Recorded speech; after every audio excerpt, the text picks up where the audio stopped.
India हमारा पड़ोसी country जिस किस्म से ग्रो कर रहा, 5G लॉन्च कर दिया, वर्ल्ड की 5th लार्जेस्ट इकोनॉमी बन गया। क्या वो अब ये कहता है कि पाकिस्तान हमारे दुश्मनी के भी लायक नहीं है? क्या कहना चाहेंगे इस बारे में? वो कहता है कि दुश्मन बराबरी का होता है, क्या कहना चाहेंगे? हम बराबरी कर रहे हैं इस टाइम? ये तो बहुत बड़ी बेइज्जती है, लेकिन हमें अपना एजुकेशन सिस्टम अच्छा करना चाहिए। इंडिया ने अपना एजुकेशन सिस्टम अच्छा किया है, उनके पास इंटेलिजेंस अच्छी है काफ़ी, मतलब कंप्यूटर साइंस में देखा जाए तो वो बहुत आगे हैं हमसे। उनका छोटे से छोटा बच्चा भी ना बहुत अच्छी इंग्लिश बोल लेता है, ठीक है। वो USA के बाद, अमेरिका के बाद जो सबसे ज़्यादा इंग्लिश बोली जाती है वो कहाँ बोली जाती है? इंडिया में बोली जाती है। फर्स्ट ऑफ ऑल तो मैं ये कहना चाहूँगा कि इंडिया अपनी टेक्नोलॉजी पे बहुत ज़्यादा वर्क कर रहे हैं, जो कि हम नहीं कर रहे। हमारा आधे से ज़्यादा GDP तो हमारा डिफेंस ले जाता है, ठीक है। एजुकेशन पे खर्च कर रहे हैं, नाम ज़राअत पे खर्च कर रहे हैं, नाम टेक्नोलॉजी पे खर्च कर रहे हैं, तो पीछे यही होना है जो आजकल हो रहा है। जयशंकर की जो ट्रिप है, दिस इज अ वेरी, मेरे लिए तो बहुत ही दिलचस्प ट्रिप है। I think this is a important trip. एक तरह से यूं कह सकते हैं कि इन्होंने अमेरिका के खिलाफ बगावत कर दी इस ट्रिप में। दे हैव बेसिकली सेड आपकी ऐसी की तैसी, हम आपके दबाव में नहीं आएंगे। इंडिया अपनी टेक्नोलॉजी पे बहुत ज़्यादा वर्क कर रहे हैं, जो कि हम नहीं कर रहे। हमारा आधे से ज़्यादा GDP तो हमारा डिफेंस ले जाता है। इंडिया की बात करूं, इंडिया ने जो 150 से कंट्री से ज़्यादा को अपने चावल बेचता है। हमारे किसानों को फैसिलिटीज़ नहीं मिल रही, हमारे किसानों को पूरी फैसिलिटीज़ नहीं मिल रही, सही तरह से फार्मिंग नहीं हो रही। हेलो अस्सलाम guys, this is Muzammil Qureshi here and you are on my channel Anam Shaikh official. तो गाइस आज की इस वीडियो में मैं आपको इंडिया की एक और बहुत बड़ी अचीवमेंट बताता चलूँ। गाइस इंडिया ने इस साल के अंदर 150 से ज़्यादा कंट्रीज़ को अपने चावल प्रोवाइड कर दिए। गाइस इंडिया अपनी टेक्नोलॉजी को यूज़ करके अपने किसान को रिलायबल कर रहा है। पाकिस्तान क्या कर रहा है गाइस? पाकिस्तान एक ज़रूरी मुल्क होने के बावजूद भी अपनी गंदम, अपनी चावल की ज़रूरियात को पूरा नहीं कर पा रहा, बाहर से इंपोर्ट करता है, जबकि इंडिया 150 कंट्रीज़ को एक्सपोर्ट करता है। इस बारे में पाकिस्तानी पब्लिक के पास जाऊँगा, उनसे पूछूंगा पाकिस्तान कहाँ स्टैंड कर रहा है और इंडिया कहाँ स्टैंड कर रहा है, इन दोनों कंट्रीज़ के दरमियान डिफरेंस क्या आ चुका आपके दौर में। इस बारे में पाकिस्तानी पब्लिक क्या अपनी राय देती है, आइए मिलकर जानते हैं। अमीर हमजा, बस मेरे साथ कुछ भाई मौजूद हैं, उनकी तरफ चलते हैं, उनसे बात करते हैं। अस्सलाम वालेकुम। वालेकुम सलाम। कैसे हैं आप? अल्हम्दुलिल्लाह। नाम आपका? इरफान अहमद। करते क्या हैं? मैं BS इंग्लिश कर रहा हूँ, अभी 5th सेमेस्टर में हूँ। माशाल्लाह, वेरी नाइस यार। अगर मैं बात करूँ ज़रूरी मुल्कों की, पाकिस्तान भी ज़रूरी मुल्क है, इंडिया भी ज़रूरी मुल्क है, और जो उनसे एशिया में आते तकरीबन जो कि हमारे हमसाये तकरीबन ज़रूरी मुल्क है, सब अपनी ज़रूरियात को पूरा करते हैं। अपनी जो गंदम होती, चावल होती है, इसके अलावा भी जो भी अनाज होता है, सब अपनी ज़रूरत पूरी कर रहे हैं। लेकिन पाकिस्तान में सब कुछ होने के बाद भी अपनी ज़रूरियात पूरी नहीं कर पा रहा, दूसरी कंट्री से इंपोर्ट करता है। वजह करप्शन, स्टॉकिंग करते हैं हम। जो भी हमारे पास मटेरियल है, रॉ मटेरियल आता है, उसे हम इलीगली तौर पे बाहर बेचते हैं, रिकॉर्ड्स में नहीं लाते, जिसे हम करप्शन कहते हैं जिसको हम। तो सीधी सी बात है, इसकी वजह से हमारे पास कोई लीगल ऑफिशियल रिकॉर्ड्स नहीं होते और हमारा मुल्क डिक्रीज हो रहा है, मतलब इकोनॉमी में। अगर मैं इंडिया की बात करूं, इंडिया ने जो 150 से कंट्री से ज़्यादा को अपने चावल बेचता है। 80% जो कंट्रीज़ हैं, ये कंट्रीज़ जिनमें से दुबई भी शामिल है, सऊदीया भी शामिल है, जितनी भी मिडल ईस्ट कंट्रीज शामिल है, टोटली इंडिया से बाय करती हैं। पहले पाकिस्तान से करती थी। पाकिस्तान की अगर बात करूँ और इंडिया की बात करूँ तो दोनों ही ज़रूरी मुल्क है, दोनों में सबसे बड़ा डिफरेंस क्या है? मेन डिफरेंस यही है, लॉ एंड ऑर्डर, करप्शन। बेशक इंडिया में करप्शन है, लेकिन वो एक बहुत बड़ा मुल्क है, ठीक है।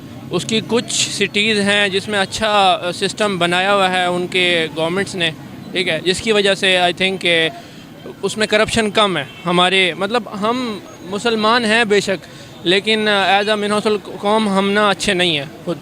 तो पाकिस्तान इस हवाले से ना, मैं कहता हूँ इसलिए करप्ट ज़्यादा है। अगर मैं बात करूं मिडिल ईस्ट की, तो वो कहते हैं कि भाई हमें सिर्फ़ और सिर्फ इंडिया के चावल चाहिए। अगर मैं बात करूं UK की और दूसरी कंट्रीज़ की, वो कहते हैं कि हमें सिर्फ़ और सिर्फ इंडिया के चावल चाहिए।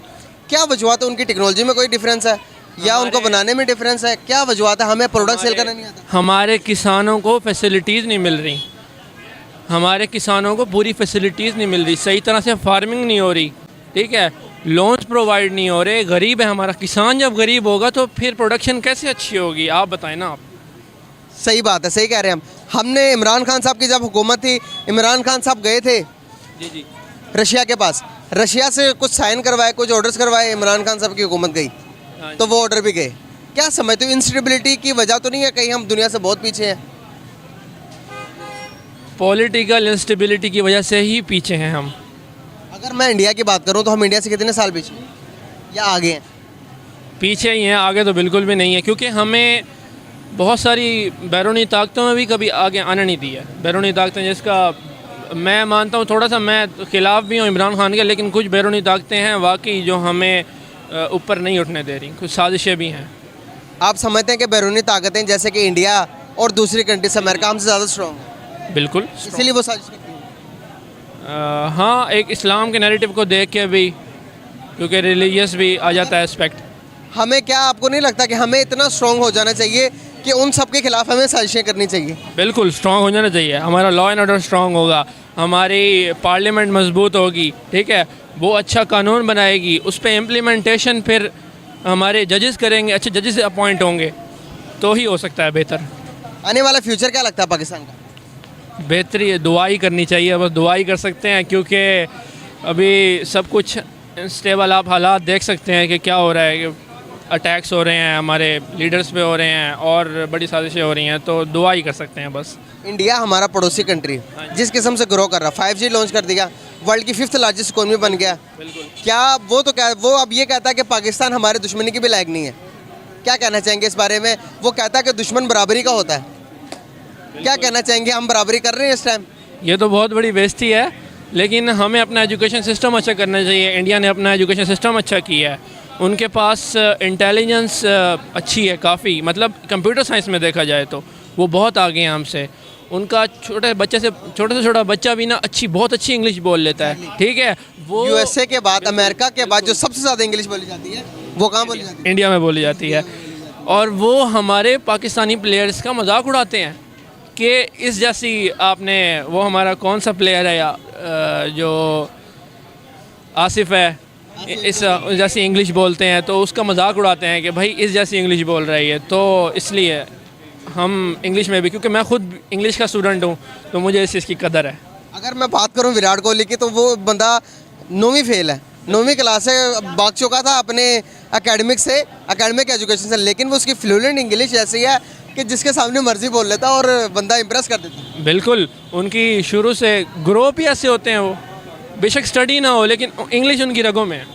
और इसी इंग्लिश की वजह से अमेरिका के में चले जाए, बड़ी बड़ी कंपनीज के CEO आप किनको पाएंगे? इंडियंस को। इंडिया के होंगे भाई। गूगल देख लें, ट्विटर देख लें, और इससे अलावा बड़ी बड़ी कंपनीज। ऐसे ही है, इंडिया इस चीज़ में जा रहा है टॉप पे वाकई।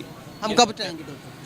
मेहनत करेंगे, होप फॉर द। हमारी तो अपनी किस्मत का सिक्का पीतल से कागज़ का हो गया, और हमारा कौमी वकार आलमी बैंकों की शरायत तले दब के मर गया। कि अफसोस सद अफसोस शाही ना बना तू, देखे न तेरी आँख ने किस्मत के शोभा। देखें, फर्स्ट ऑफ ऑल तो मैं ये कहना चाहूँगा कि इंडिया अपनी टेक्नोलॉजी पे बहुत ज़्यादा वर्क कर रहे हैं, जो कि हम नहीं कर रहे। हमारा आधे से ज़्यादा GDP तो हमारा डिफेंस ले जाता है, ठीक है। एजुकेशन पे खर्च कर रहे हैं, नाम ज़राअत पे खर्च कर रहे हैं, नाम टेक्नोलॉजी पे खर्च कर रहे हैं, तो पीछे यही होना है जो आजकल हो रहा है। बिल्कुल सही। अगर मैं बात करूं, पाकिस्तान ज़रूरी मुल्क है भाई। अगर हम देखो पिछला, अगर थोड़ा सा टाइम पीछे चला जाए, जब हमारी आबादी कम थी, तो हमारी जो ज़रूरी ज़रूरियात थी वो पाकिस्तान खुद पूरा कर लेता था। पानी भी हमारे पास वाफर मिकदार में होता था। जब से इंडिया ने बंद लगा दिए, डैम बना दिए, पानी भी बहुत कम आ रहा पाकिस्तान के अंदर, और इसी वजह से हमारे पास टेक्नोलॉजी भी नहीं है। इंडिया हर किस्म की टेक्नोलॉजी, ड्रोन टेक्नोलॉजी इस्तेमाल कर रहा, पानी देने के लिए ड्रोन टेक्नोलॉजी इस्तेमाल कर रहा, खाद देने के लिए, और बहुत सारी टेक्नोलॉजी इस्तेमाल कर रहा है, जिसने अपने जो उनसे किसान है उसको फैसिलिटेट किया। हमने अपने किसानों के लिए क्या किया, ये तो बता दें ज़रा। देखें, जैसे कि आप पानी का इशू बता रहे हैं, पानी का इशू तो सिर्फ उसकी एक ही उसका सॉल्यूशन है, वो है कि आप डैम्स बनाएं। कलाबाग डैम बन रहा था, उधर से KPK वालों ने कहा कि हमारे ऊपर पानी चढ़ जाएगा, इधर सिंध वालों ने कहा हमारा दरिया सिंध खुश्क हो जाएगा। देखिए, फर्स्ट ऑफ ऑल हमारी इंटीरियर इतने मसाइल हैं कि हमारी खुद में नहीं बन रही। हर पार्टी के पास एक एक सूबा है, ठीक है, उनकी वो ज़ाती मफाद के लिए, अपने अनाव के लिए। तो देखिए, यहाँ पे पिछले 20-25 साल में जो भी सियासतदान आया है, मुल्क के लिए नहीं काम किया, हर किसी ने अपनी ज़ाती मफाद के लिए काम किया है। सो देखिए, फर्स्ट ऑफ ऑल जब तक अवाम में शऊर नहीं होगा, वो घरों से नहीं निकलेंगे, वो अपने लिए नहीं बोल पाएंगे, nothing is going to change country.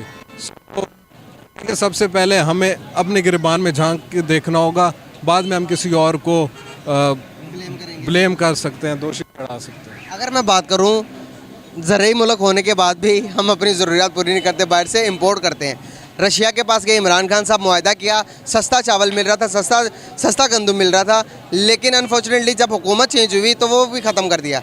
वो जो उन्होंने डील की थी वो भी ख़त्म हुई।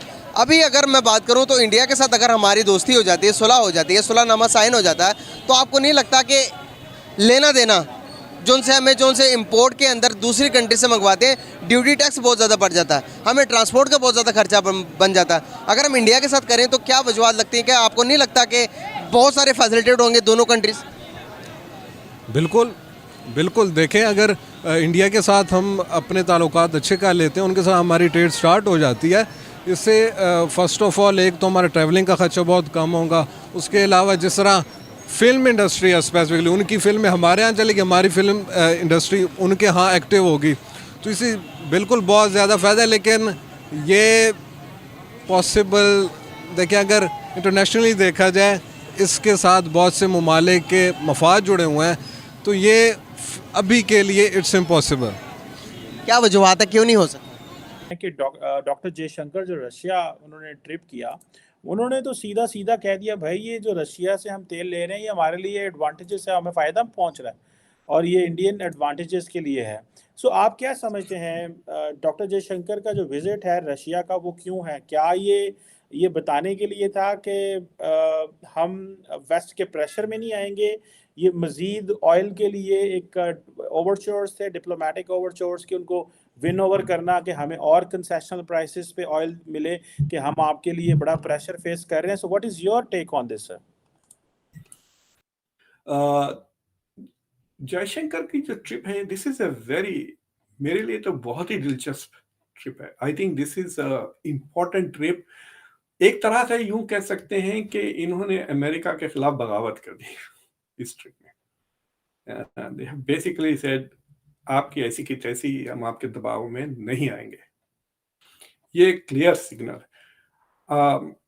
अभी तो 2 दिन का दौरा है, अभी देखें क्या क्या होता है वहां पर। लेकिन जो पहली प्रेस कॉन्फ्रेंस थी, उस प्रेस कॉन्फ्रेंस में एक बंदे ने जयशंकर से पूछा कि आप अकेले नहीं आए हैं, आपके साथ तो बड़ा काफिला लेकर आए हैं, lots and lots of officials, आखिर बात क्या है?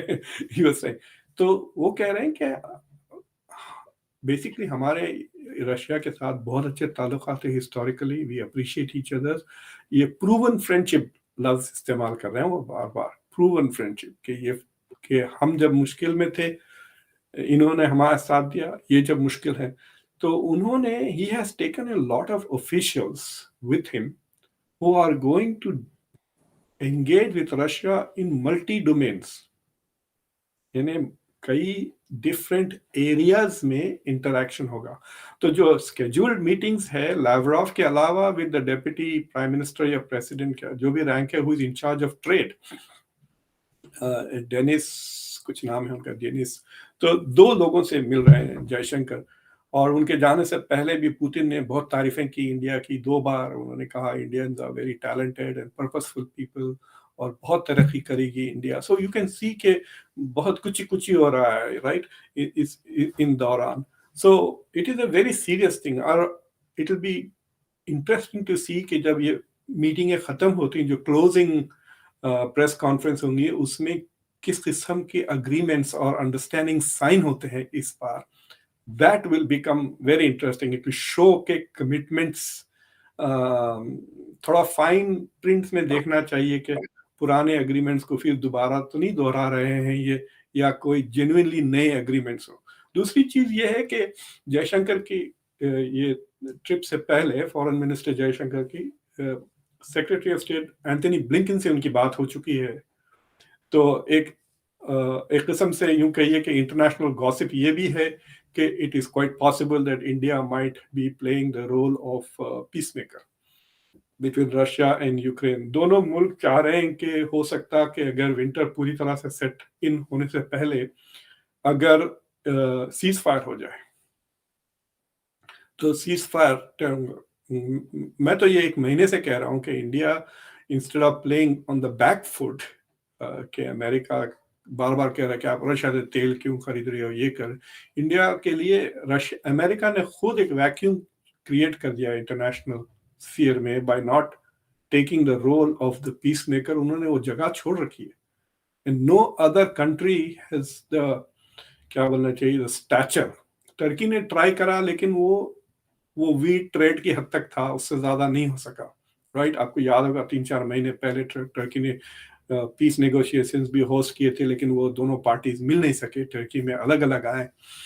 तो this is an open vacuum. और G20 में आ रहे हैं, जो नवंबर की मीटिंग है इंडोनेशिया में, Putin is going to come, वहां पे बाइडेन भी होंगे। जंग जब से शुरू हुआ, it's going to be the first time. मुझे लगता है कि India should take the initiative and invite Zelensky को भी बुला लें, इंडोनेशिया बुला लें जेलेंस्की को, and then have a dialogue. अगर चाय पे बुलाएं, समोसे चाय, जेलेंस्की, पुतिन और Narendra Modi, it might, who knows what might happen, but that is also मतलब कह रहे हैं कि behind the scenes वो भी चल रहा है। खास तौर से इंडिया ने 2-3 बार कह दिया कि जंग का वक्त नहीं है, there has to be dialogue, there has to be negotiations, और फिर चाइना ने भी साफ कह दिया कि नो न्यूक्लियर वेपन्स। मतलब शी जिनपिंग ने बहुत ही क्लियरली कह दिया कि, मतलब, तो सिग्नल यूं कह सकते हैं कि जो सबसे 2 बड़े मुल्क जो रशिया को इनडायरेक्टली या डायरेक्टली सपोर्ट किए हैं इस क्राइसिस में, दोनों की तरफ से अब रशिया पे दबाव पड़ रहा है कि एनफ इज एनफ। बिल्कुल।